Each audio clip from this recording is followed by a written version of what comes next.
तो जैसा कि हमने लास्ट एपिसोड के अंदर देखा था, वहाँ पर खड़ा हुआ जो एल्डर होता है वो अपने मन में सोचता है कि ऐसा लगता है कि सुप्रीम एल्डर की पहले से ही लीड यान से कोई दुश्मनी है, इसीलिए तो वे इतनी जल्दी इसे मारने के लिए तैयार हो गए। और उस एल्डर के इतना सोचते के साथ ही हम देखते हैं कि जो सुप्रीम एल्डर होता है वो सीधे जाकर लीड यान के सामने अपने घुटनों पर बैठ जाता है और बोलता है कि मास्टर प्लीज़ मेरे बो को एक्सेप्ट कर लीजिए।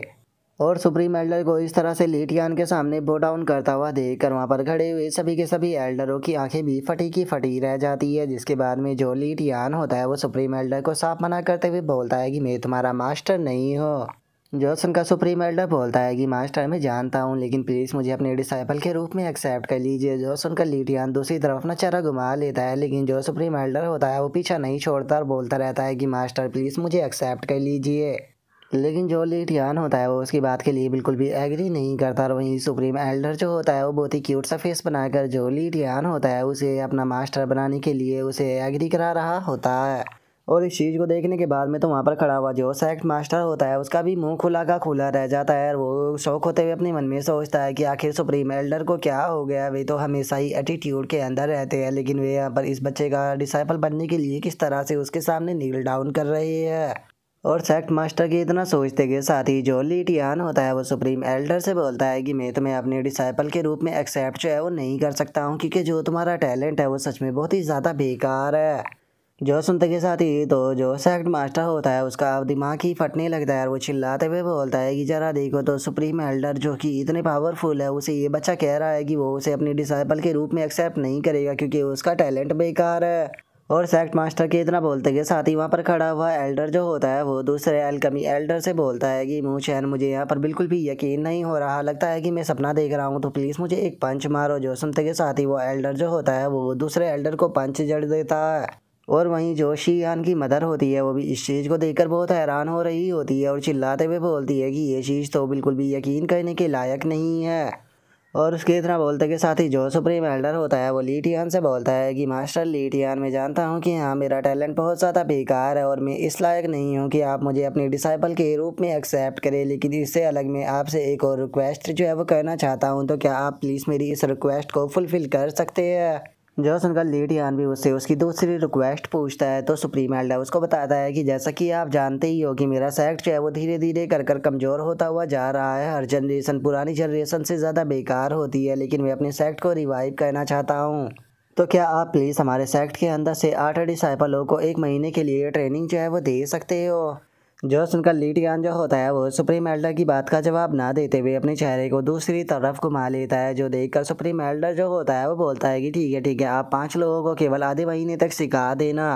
मास्टर क्या आप भूल चुके हो कि मैं वही पर्सन हूँ जो कि आपके लिए जो शीयान थी उसे अपने साथ में लेकर आया था, जिसने कि आपके लिए 100 रिफाइनमेंट पिल जो थी उसे रिफाइन किया था जिससे कि आपकी ज़िंदगी बच पाई थी। तो मास्टर क्या आप मेरे लिए एक ऐसा छोटा सा काम जो है वो नहीं कर सकते हो। जो सुनकर लीडियान जो होता है वो उसे बोलता है कि अच्छा तो अब मुझे तुम अपनी फेवर याद दिला रहे हो, तो क्या तुम भूल चुके हो कि तुम्हारी बॉडी के अंदर एक हिडन इनलेस थी जिसे कि मैंने ही तुम्हें ख़त्म कराया था। यहाँ तक कि जो तुम्हारा सुप्रीम स्क्रिप्चर है जो कि इनकम्प्लीट था, मैंने ही उसे कंप्लीट किया था। यहाँ तक कि इससे भी अलग बहुत सारी ऐसी चीज़ें हैं जो कि मैंने तुम्हारे लिए की है, तो फिर आखिर तुम ऐसे छोटे सा जो फेवर है उसे यहाँ पर कैसे मेंशन कर सकते हो। लेकिन छोड़ो इसे, मैं यहाँ पर बेफालतू की बकवासें जो है वो करने के लिए नहीं आया हूँ। मैं जानना चाहता हूँ कि आखिर वो जेड कहाँ पर है। जो सुनते के साथ ही सुप्रीम एल्डर जो होता है वो लीटियान को बताता है कि मास्टर वो जेड जो है वो फॉरबिडन जोन के अंदर है। जो सुनकर लीटियान जो होता है वो उससे बोलता है कि चलो तो फिर ठीक है, मैं तुम्हारे ऊपर फेवर करने के लिए तैयार हूँ। मैं तुम्हारे सेक्ट के अंदर से 3 लोगों को चूज़ करूँगा जिन्हें कि मैं 5 दिन तक ट्रेनिंग दूंगा। जो सुनते के साथ ही सुप्रीम एल्डर जो होता है वो बहुत ही ज़्यादा खुश हो जाता है और खुश होते हुए बोलता है कि मास्टर बहुत बहुत शुक्रिया, मैं कल ही यहाँ से निकल जाऊँगा ताकि मैं जल्द से जल्द उसे वापस लेकर आ सकूँ। और मास्टर वैसे तो मैं जानता हूँ कि यहाँ पर जिन 3 डिसाइपलों को आप ट्रेनिंग देने वाले हो इन्हें वैसे तो आप पर्सनली खुद ही चूज़ करेंगे, लेकिन मैं एक डिसाइपल का नाम जो है वो अपनी तरफ से देना चाहता हूँ जो कि हमारे सेक्ट की सेंटेंस है। अगर उसके टैलेंट की बात की जाए तो उसका टैलेंट जो है वो बहुत ही ज़्यादा अमेजिंग है, लेकिन बस उसे यहाँ पर थोड़ी गाइडेंस की ही ज़रूरत है। और रही बात बाकी 2 डिसाइपलों की, तो जिन्हें आप चाहे उन्हें सेक्ट के अंदर से चूज़ कर सकते हैं। जो सुनते के साथ ही सेक्ट मास्टर जो होता है वो सुप्रीम एल्डर के पास में आते हुए उसे बोलता है कि सुप्रीम एल्डर क्या आप भूल गए हो कि हमारी supreme sun burning heart technique जो है वो अभी भी मिसिंग है, उसके बारे में भी तो थोड़ी बात कीजिए। जो सुनकर अब सुप्रीम एल्डर जो होता है वो उसकी तरफ देखते हुए उससे बोलता है कि अरे मैं ली टियान को देखने के बाद मैं कुछ ज़्यादा ही एक्साइटेड हो गया था, जिसका मैंने तुम लोगों की बात के ऊपर ध्यान ही नहीं दिया। जो सुनते के साथ ही उस एल्डर और वहाँ पर खड़ा हुआ सेक्ट मास्टर बहुत ही फनी सा फेस बना लेता है, और जो सुप्रीम एल्डर होता है वो बहुत ही फनी तरह से हंसते हुए उन लोगों से बोलता है कि जो जिस सुप्रीम सन टेक्निक की तुम बात कर रहे हो, असल में जब मैं शैकुलेशन के अंदर गया था तो मैं गलती से उसे अपने साथ में ही लेकर चला गया था, क्योंकि मुझे नहीं लगा था कि मुझे शैकुलेशन के अंदर टोटल 10 साल लग जाएंगे। और इतना बोलने के बाद में सुप्रीम एल्डर जो होता है वो उस टेक्निक को अपने पास से निकालने लगता है, जो देखते के साथ ही तो बेचारे सेक्ट मास्टर का भी मुंह खुला का खुला रह जाता है। और अब जो ली टियान होता है वो वहाँ से जाने लगता है और वहाँ से जाते हुए बोलता है कि ठीक है, टाइम हो चुका है, मुझे किसी को पिक करने के लिए जाना होगा, लेकिन याद रखना जो चीज़ मैंने तुम्हें लाने के लिए बोला है उसे लाना बिल्कुल भी मत भूल जाना। जो सुनते के साथ ही सुप्रीम एल्डर जो होता है वो रिस्पेक्ट पे करते हुए बोलता है कि ठीक है सर, आपने जैसा बोला है मैं वैसा ही करूँगा। और अब सुप्रीम एल्डर को इस तरह से रिस्पेक्ट देता हुआ देखकर जो सेक्ट मास्टर होता है वो सुप्रीम एल्डर से पूछता है कि सुप्रीम एल्डर, आखिर ये ली टियान पर्सन है कौन जिसे कि आप इतनी ही ज़्यादा रिस्पेक्ट के साथ में ट्रीट कर रहे हो, यहाँ तक कि आप उसके सामने नील डाउन भी कर रहे हो। जो सुनकर सुप्रीम एल्डर जो होता है वो अचानक से सीरियस हो जाता है। सीरियस होते हुए बोलता है कि आज यहाँ पर जो कुछ भी हुआ याद रखना, ना तो किसी को इस बारे में पता चलना चाहिए और ना ही ये बात लीक होनी चाहिए। अगर ये बात लीक हुई तो इतना बोलते के साथ ही जो सुप्रीम एल्डर होता है वो अपने मर्डरस ओरा को रिलीज करने लगता है, जिसे देखने के बाद में सेक्ट मास्टर भी काफ़ी ज़्यादा घबरा जाता है और घबराते हुए अपने मन में सोचता है कि ये तो सेंट एम्परियलम की पावर है, इसका मतलब जो सुप्रीम एल्डर है वो पहले से पूरी तरह से बदल चुके हैं। जो सुनते के साथ ही वहाँ पर खड़ा हुआ एक और एल्डर जो होता है वो घबराते हुए सुप्रीम एल्डर से बोलता है कि सुप्रीम एल्डर, आपको चिंता करने की बिल्कुल भी ज़रूरत नहीं है, हम लोगों ने यहाँ पर जो कुछ भी देखा है वो हमारे मुंह के अंदर ही रहेगा, हम किसी के भी सामने ये चीज़ जो है वो नहीं बताने वाले, हम इसे ऐसा कर देंगे जैसा कि हमने इसे देखा ही ना हो। जो सुनकर अब सुप्रीम एल्डर जो होता है वो एक सुकून की सांस लेते हुए बोलता है कि वो 3 लोगों को 5 दिनों के लिए ट्रेन जो है वो करने वाला है। सच बताओ तो ये मेरे सेक्ट के लिए सबसे ग्रेट अपॉर्चुनिटी है जो कि मेरे सेक्ट को फ्यूचर में सिक्योर कर पाएगी। जो सुनकर सेक्ट मास्टर जो होता है वो सुप्रीम एल्डर से बोलता है कि सुप्रीम एल्डर, इस टाइम पर जो हमारा सेक्ट है वो बहुत ही बड़े खतरे में है, क्योंकि इस टाइम पर जो मिस्टीरियस इंसेक्ट है वो हमारे सेक्ट के ऊपर अटैक कर पूरी तरह से उसे ख़त्म करना चाहता है। और वहीं दूसरी तरफ ईस्टर्न तरफ से लगातार डोमिनिक क्रिएचर जो है वो भी हमारे सेक्ट की तरफ अटैक कर रहे हैं, जिसके कारण लगातार हमारे बहुत सारे डिसाइपल जो है वो मारे जा रहे हैं। तो इसलिए हम चाहेंगे कि आप प्लीज़ हमारे सेक्ट को लीड करें ताकि हम लोग जो है वो अपने सेक्ट को प्रोटेक्ट कर उन दुश्मनों को ख़त्म कर सके। जो संत के साथ ही सुप्रीम एल्डर जो होता है वो उससे बोलता है कि अभी के टाइम पर मैं जो फॉरबिडन जोन है उसके अंदर कुछ टाइम के लिए जाने वाला हूँ और तुम लोगों को उससे कोई ना कोई अपॉर्चुनिटी लेने की कोशिश करनी होगी और उसकी कोई भी रिक्वेस्ट को फुल करना होगा ताकि तुम लोगों को कोई अच्छी अपॉर्चुनिटी मिल सके, यही तुम्हारे लिए सबसे ज़्यादा बेस्ट होगा। और अब सुप्रीम एल्डर के इतना बोलते के साथ ही सेक्ट मास्टर और वहाँ पर खड़े हुए सभी एल्डर भी इस चीज़ के लिए ओके बोल देते हैं। तभी सुप्रीम एल्डर जो होता है वो सेक्ट मास्टर से बोलता है कि क्या तुम जानते हो कि जो supreme sun burning heart technique है जिससे कि generation to generation pass on किया जा रहा है, असल में वो एक इनकम्प्लीट स्क्रॉल था। जो सुनते के साथ ही सेक्ट मास्टर जो होता है वो बहुत ज़्यादा हैरान रह जाता है, हैरान होते हुए बोलता है कि क्या वो एक इनकम्प्लीट स्क्रॉल है। जो सुनकर सुप्रीम एल्डर जो होता है वो उसे बताता है कि पिछली जनरेशन से ही सभी सेक्ट मास्टर और सुप्रीम एल्डर जो है वो इस इनकम्प्लीट स्क्रॉल को कल्टीवेट करते हुए आ रहे हैं, जिस कारण वे लोग इसे कल्टीवेट तो कर लेते थे लेकिन कोई भी इसे परफेक्टली कल्टीवेट जो है वो नहीं कर पाया। और यही कारण है कि धीरे धीरे कर हर एक जनरेशन जो है वो कमज़ोर होती हुई चली गई, क्योंकि यहाँ पर पिछली जनरेशन जितना सीख पाती थी अगली जनरेशन उसे उतना नहीं सीख पा रही थी। लेकिन क्या तुम जानते हो कि इस यंग मैन ने जो इनकम्प्लीट स्क्रॉल था उसके अंदर जितनी भी गलतियाँ थी उन सभी को सही किया, यहाँ तक कि उस स्क्रॉल को पूरी तरह से कंप्लीट भी कर दिया जिससे कि हमारे एंसेस्टर भी कंप्लीट नहीं कर पाए थे। सच बताओ तो ये बच्चा जो है वो एक सुप्रीम जीनियस से कम नहीं है, जो कि एक हेवनली गिफ्ट है, जिसके कारण अब हमारे सेक्ट को complete supreme sun burning scripture जो है वो मिल चुका है। और अब सुप्रीम एल्डर की इस बात को सुनते के साथ ही वहाँ पर खड़ा हुआ सेक्ट मास्टर और जो एल्डर होते हैं वे सभी के सभी बहुत ही ज़्यादा शौक हो जाते हैं और उन्हें अपने कानों के ऊपर यकीन ही नहीं हो रहा होता कि वे आखिर क्या सुन रहे हैं। जिसके बाद में अब हमारा व्यू जो होता है वो उसी यंग मास्टर के ऊपर आ जाता है जिसे कि ली टियान ने पीट कर भगाया था। और अब वो यंग मास्टर गुस्से में अपने मन में सोचता है कि मेरे दोनों बंदे मारे गए, मेरे दोनों हैमर भी हमसे छीन लिए गए, यहाँ तक कि उसने स्वॉर्ड फॉर्मेशन को भी डिस्ट्रॉय कर दिया और जो किटी थी उसे भी भगा दिया। इस जर्नी के दौरान मुझे इतना ज़्यादा लॉस्ट हुआ है कि मैं सोच भी नहीं पा रहा हूँ कि मैं सेक्ट के अंदर कैसे वापस जाऊँ, क्योंकि अगर मैंने सेक्ट के अंदर वापस जाने के बाद में ये सारी रिपोर्ट की तो हो सकता है कि मुझसे मेरा टाइटल भी छीन लिया जाए। लेकिन शुक्र है कि मैंने सही टाइम पर उन लोगों से सेकंड रेवोल्यूशन इमोर्टल पिल जो थी वो छीन ली थी, क्योंकि हो सकता है कि जब मैं सेक्ट मास्टर को ले जाकर ये पिल दूँ तो शायद जो लॉस हुआ है वे उसके बारे में भूल जाए। और उस यंग मास्टर के इतना सोचते के साथ ही हम देखते हैं कि वहाँ पर बैठे हुए दो पर्सनों का ध्यान जो होता है वो भी उस पिल के ऊपर चला जाता है। और वहीं जो वो यंग मास्टर होता है वो गुस्से में बोलता है कि मैं उस बास्टर्ड को छोड़ूंगा नहीं, मैं उसके जिंदा शरीर के ऊपर से उसकी खाल उतारूंगा। और उस यंग मास्टर की तरह सोचते के साथ ही अचानक से वहाँ पर बैठा हुआ वो बंदा जो होता है वो उस यंग मास्टर के पास में आकर उससे बोलता है कि यंग मैन, क्या बात है, तुमने अपने हाथ में जो चीज़ पकड़ी हुई है वो तो देखने में काफ़ी अच्छी लग रही है। और उस बंदे की तरह बोलते के साथ ही वो यंग मास्टर जो होता है वो काफ़ी ज़्यादा घबराने लगता है। और घबराते हुए अपने मन में सोचता है कि ये बंदा है कौन, इसके तो ऐसे पकड़ने के कारण मैं हिल भी नहीं पा रहा। और उसके इतना सोचते के साथ ही हम देखते हैं कि उस बंदे का जो दूसरा साथी होता है वो भी वहाँ पर आ जाता है, जो कि वहाँ पर आकर पिल को देखकर ज़ोर ज़ोर से हंसने लगता है। और उन दोनों को देखने के बाद में जो यंग मास्टर होता है वो थोड़ा घबराते हुए गुस्से में उन दोनों से बोलता है कि तुम लोग आखिर हो कौन और आखिर तुम लोग मुझसे क्या चाहते हो। जो सुनते के साथ ही उनमें से एक बंदा जो होता है वो हंसते हुए बोलता है कि हम लोग जो है वो हंड्रेड गोस्ट है असेंबली के मेंबर है। जो सुनते के साथ ही वो यंग मास्टर भी काफ़ी ज़्यादा घबरा जाता है। घबराते हुए अपने मन में सोचता है कि ये हंड्रेड गोस्ट असेंबली के मेंबर है, आखिर ये मेरा इनका सामना यहाँ पर कैसे हो गया, क्योंकि मैंने इन लोगों के ग्रुप के बारे में सुना हुआ है जिसके अंदर की पावरफुल मोस्टर है। ना तो ये इंसान होते हैं और ना ही गोस्ट होते हैं, इन्हें एक तरह का तुम इविल गोस्ट जो है वो कह सकते हो, जिनकी स्ट्रेंथ जो होती है वो ग्रेट एम्परर के बराबर होती है। और ऐसा भी कहा जाता है कि इन लोगों के पीछे गोस्ट किंग है।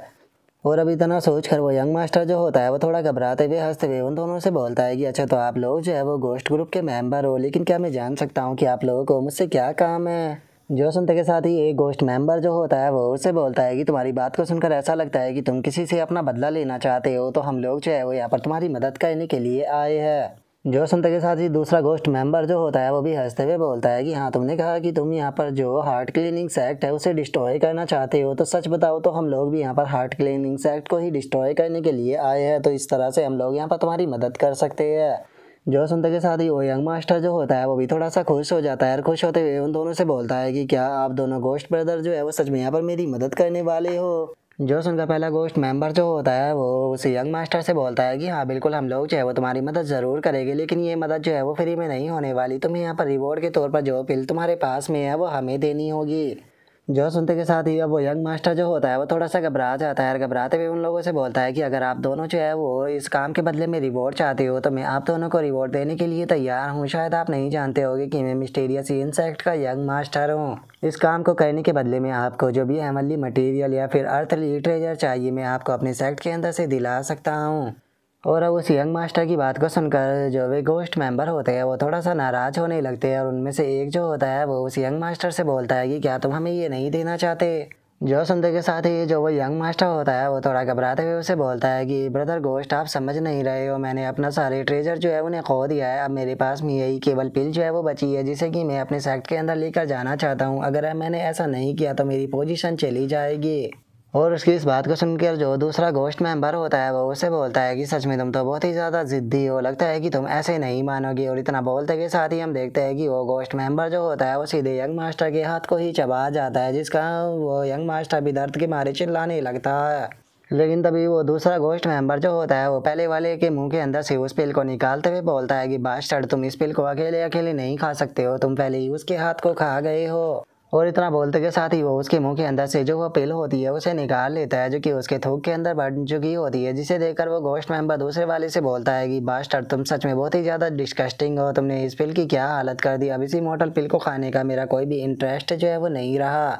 जो सुनकर वो पहले वाला गोश्त मेंबर जो होता है वह हंसते हुए बोलता है कि ठीक है, तो फिर इसे इविल गोश्त के पास में लेकर चलते हैं। जब हम लोग जो है वो जाकर उसे ये देंगे तो हमें पक्का यकीन है कि वो रिवॉर्ड के तौर पर हमें खाने के लिए और भी टेस्टी टेस्टी खाना देंगे। जो सुनकर वो दूसरा गोश्त मेंबर जो होता है वो उस यंग मास्टर के पास में आते हुए उससे बोलता है कि ठीक है, अब तुम भी वापस आ सकते हो, जल्दी ही तुम्हारे पास में जो हार्ट क्लीनिंग सेक्ट है उसके डिस्ट्रॉय होने की खबर आ जाएगी। जो सुनकर वो यंग मास्टर भी ओके बोल देता है, जिसके बाद में हमारा व्यू जो होता है वो हार्ट क्लीनिंग सेक्ट के ऊपर आ जाता है, जहाँ पर कि जो लीटियान होता है वो केओस्टिक हार्ट के सामने खड़ा हुआ होता है। और तभी वहाँ पर खड़े हुए जो डिसाइपल होते हैं उनका ध्यान लीटियान के ऊपर जाता है। और लीटियान को देखने के बाद में वहाँ पर खड़े हुए डिसाइपल हैरान होते हुए बोलते हैं कि एक मिनट, ये तो वही है, लेकिन इसे तो यहाँ पर बिल्कुल भी देखकर ऐसा नहीं लग रहा जैसे कि इसे कोई चोट आई हो। जो सुनकर वहाँ पर खड़ा हुआ एक और बंदा जो होता है वो बोलता है कि लेकिन इसे तो सेक्ट मास्टर और एल्डर साथ में लेकर गए थे, क्या उन्होंने इसे पनिश नहीं किया। जो सुनकर एक और बंदा बोलता है कि कहीं ऐसा तो नहीं कि जो सुप्रीम एल्डर थे उन्होंने इससे मिलने के बाद में इसे चीफ डिसाइपल बना दिया। और उन लोगों के इतना बोलते के साथ ही जो जियाओ जी होती है वो ली टियान को देखकर काफ़ी खुश हो जाती है और खुश होते हुए बोलती है कि मम्मी देखिए फादर पूरी तरह से ठीक है। जो सुनते के साथ ही जो शीयान होती है वो जियाओ जी के सामने बैठ जाती है और उसके सर के ऊपर हाथ फेरते हुए उससे बोलती है कि जियाओ जी मैं जानती हूँ कि तुम उसे बहुत ज़्यादा पसंद करती हो, लेकिन उसके बाद भी हम लोग जो है उसे बेफालतू की अपने जो मैटर है उसके अंदर इन्वॉल्व जो है वो नहीं कर सकते हैं, क्योंकि अगर हमने ऐसा किया तो हम लोग जो है उसके लिए यहाँ पर मुसीबतें ही बनेंगे, क्योंकि उसे अभी भी बहुत सारी ज़रूरी चीज़ें जो है वो करनी है। और अब शीयान की इस बात को सुनकर जो जियाओ जी होती है वो भी थोड़ी सी उदास हो जाती है और उदास होते हुए बोलती है कि ठीक है मम्मी मैं आपकी बात को समझ गई। और अब जियाओ जी को ऐसे उदास होता हुआ देखकर जो शीयान होती है वो भी जियाओ जी को हक कर लेती है और तभी हम देखते हैं कि वहाँ पर जो शीयान की मदर होती है वो भी आ जाती है और वहाँ पर आकर शीयान से बोलती है कि शीयान तुम ठीक हो। और इतना बोलकर जो शीयान की मदर होती है वो शीयान के पास में आ जाती है। तभी जियाओ जी जो होती है वो बोलती है कि ये तो ग्रैंड मदर है। और उसके इतना बोलते कि साथ ही जो शीयान की मदर होती है वो शीयान से बोलती है कि शीयान जो सिचुएशन है वो चेंज हो चुकी है, ली टियान का स्टेटस भी अब पूरी तरह से चेंज हो चुका है, तो तुम्हें जो क्लाउड असेंबल पीक है वहाँ पर जाने की कोई ज़रूरत नहीं है, तुम मेरे साथ में घर चलो और वहाँ पर जाकर फादर और नुआन से मिलना। जोश उनका जो शीयान होती है वो बोलती है कि अगर सुप्रीम एल्डर की पर्सनालिटी की बात की जाए तो मुझे पक्का यकीन है कि उसने ली टियान के सामने भीख मांगी होगी कि वो यहाँ पर कुछ स्टूडेंटों को ट्रेनिंग दे दे। और अब शीयान की इस बात को सुनते के साथ ही जो उसकी मदर होती है वो भी हैरान रह जाती है। लेकिन हम देखते हैं कि जो शीयान होती है वो अभी भी खुश नहीं होती है और वो अपनी मदर से बोलती है कि ठीक है मैं एक बार फादर को देखने के लिए जाऊंगी और फादर को देखने के बाद में मैं जियाओ जी को साथ में लेकर जो असेंबली पीक है वहाँ पर वापस लौट जाऊंगी। और अब उसके इतना बोलते के साथ ही हम देखते हैं कि जो ली टियान होता है वो भी ऊपर से खड़ा होकर ये सारी चीज़ें देख रहा होता है। तभी जैक मास्टर जो होता है वो ली टियान के पास में आ जाता है और वो ली टियान के पास में आने के बाद में उससे बोलता है कि आखिर तुमने मुझे शुरू में ये चीज़ जो है वो क्यों नहीं बताई थी कि जो ग्रैंड हार्ट क्लीनिंग टेक्निक है वो तुम्हारे पास में नहीं है। जो सुनते के साथ ही ली टियान जो होता है वो सैक्ट मास्टर की तरफ देखते हुए उसे बोलता है कि क्या मैं अगर तुम्हें ये बताता तो इस चीज़ से कोई फ़ायदा होता, क्योंकि मुझे नहीं लगता कि मेरे बताने के बाद भी तुम मेरे ऊपर यकीन करने वाले थे। जो सुनते के साथ ही सैक्ट मास्टर जो होता है वो उससे बोलता है कि ठीक है मैं तुम्हारी बात को समझ गया, लेकिन मैं अभी भी तुम्हें एक चीज़ जो है वो कहना चाहूँगा कि तुम्हें जो मिस्टीरियस इंसेक्ट है उसके साथ में वॉर करने की कोई ज़रूरत नहीं। जो सुनकर ली टियान जो होता है वो उससे बोलता है कि वे लोग जो है यहाँ पर मेरी डॉटर को एक फाइनेंस बनाना चाहते हैं, तो क्या तुम्हें ऐसा लगता है कि मैं उन लोगों को ऐसे ही जाने दे दूंगा। जो सुनकर सैक्ट मास्टर अपने मन में सोचता है कि जैसा कि इस पर्सन से उम्मीद की जा सकती थी जिसका कि ग्रैंड एल्डर भी अपना डिसाइपल बनना चाहता है। और सैक्ट मास्टर की तरह सोचते के साथ ही जो ली टियान होता है वो सैक्ट मास्टर की तरफ देखते हुए उससे बोलता है कि लेकिन मैं तुम्हें वार्निंग देना चाहूँगा कि कुछ चीज़ें ऐसी है जिसके अंदर की तुम्हें बिल्कुल भी इंटरफेयर जो है वो नहीं करना चाहिए। जो सुनकर सैक्ट मास्टर को भी कुछ समझ में नहीं आता और वो ली टियान से पूछता है कि तुम्हारे कहने का क्या मतलब है। जो सुनकर ली टियान उसे कोई जवाब नहीं देता और तभी जो सैक्ट मास्टर होता है वो वहाँ से जाने लगता है। वहाँ से जाते हुए ली टियान से बोलता है कि जो सेंटेंस है वो जल्दी ही यहाँ पर आ जाएगी, तो जल्दी से जो बाकी के दो डिसाइपल है उन्हें भी तुम चूज़ कर लो। और अब सैक्ट मास्टर के इतना बोलते के साथ ही अचानक से जो शू फैंग होता है वो भी ली टियान के पास में आ जाता है और ली टियान के पास में आते हुए बताता है कि यंग मास्टर वे लोग बाहर आ चुके हैं। और उसके इतना बोलते के साथ ही हम देखते हैं कि सेकंड ट्रायल के अंदर पार्टिसिपेट करने वाले डिसाइपल केव के अंदर से बाहर आने लगते हैं।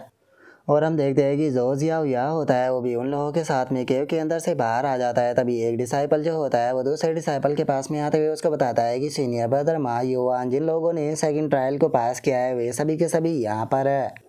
और अब इस चीज़ को सुनकर माँ युवान जो होता है वहाँ पर खड़े हुए जो सभी डिसाइपल होते हैं उन लोगों से बोलता है कि सबसे पहले तो मैं आप सभी लोगों को कॉन्ग्रेचुलेट करना चाहता हूँ कि आपने हमारे सेक्ट का जो सेकंड ट्रायल था उसे पास कर लिया, जिसके कारण अब लोग आप इस चीज़ के क्वालिफाई हो चुके हो कि आप हमारे सेक्ट के डिसाइपल बन सको। और माँ युवान के इतना बोलते के साथ ही हम देखते हैं कि ली टियान के पास में उसका वो साथी भी आ जाता है जिसे कि ली टियान ने जियाओ या के पीछे भेजा था। और वहाँ पर आने के बाद में वो बंदा जो होता है वो ली टियान से बोलता है कि हॉल मास्टर आप मेरी बात के ऊपर यकीन नहीं करोगे, लेकिन सच में ये बच्चा तो बहुत ही ज़्यादा अमेजिंग है। इसने बहुत ही आसानी से इस ट्रायल को पार कर लिया और केओस्टिक हार्ट केव का जो असर था वो उसके ऊपर बिल्कुल भी नहीं हुआ। और उसके इतना बोलते के साथ ही माँ युवान जो होता है वो सभी डिसाइपलों से बोलता है कि 1 महीने के अंदर आप सभी लोगों को अपॉर्चुनिटी जो है वो दी जाएगी, जिसके अंदर आप लोगों के पास में ये मौका होगा कि आप टेस्ट को पास कर यहाँ पर हमारे सेक्ट के डिसाइपल बन सको। और माँ युवान के इतना बोलते के साथ ही जो जियाओ या होता है वो इधर उधर देखते हुए अपने मन में सोचता है कि क्या वो मुझे फॉलो नहीं कर रहा था। और उनके इतना सोचते ही अचानक से वहाँ पर एक प्रेशर जो होता है वो पड़ना शुरू हो जाता है। और इस ओरा को देखते के साथ ही अचानक से जो शू फैंग होता है वो भी काफ़ी ज़्यादा हैरान रह जाता है। हैरान होते हुए बोलता है कि यंग मास्टर यहाँ पर 3 मैजिकल बीस्ट है। और अब शू फैंग के इतना बोलते के साथ ही अचानक से हम देखते हैं कि 3 मैजिकल बीस्ट वहां पर आकर डिसाइबलों के ऊपर अटैक करना शुरू कर देते हैं, जिसे देखने के बाद में मा युवान जो होता है वो बोलता है कि ये तो मैजिकल बीस्ट है जो कि डोंग वांग फॉरेस्ट के अंदर रहते थे, आखिर ये हमारे हार्ट क्लीनिंग सेक्ट के अंदर कहाँ से आ गए। और अब मा युआन के इतना बोलते के साथ ही हमारा आज का एपिसोड जो होता है वो यहीं पर ही कंप्लीट हो जाता है। तो नेक्स्ट एपिसोड के अंदर देखिए कि आगे क्या होता है। अगर आप लोगों को वीडियो अच्छी लगी हो तो लाइक करना, चैनल को सब्सक्राइब करना। मैं मिलता हूँ नेक्स्ट एपिसोड के अंदर, तब तक के लिए बाय बाय गाइज।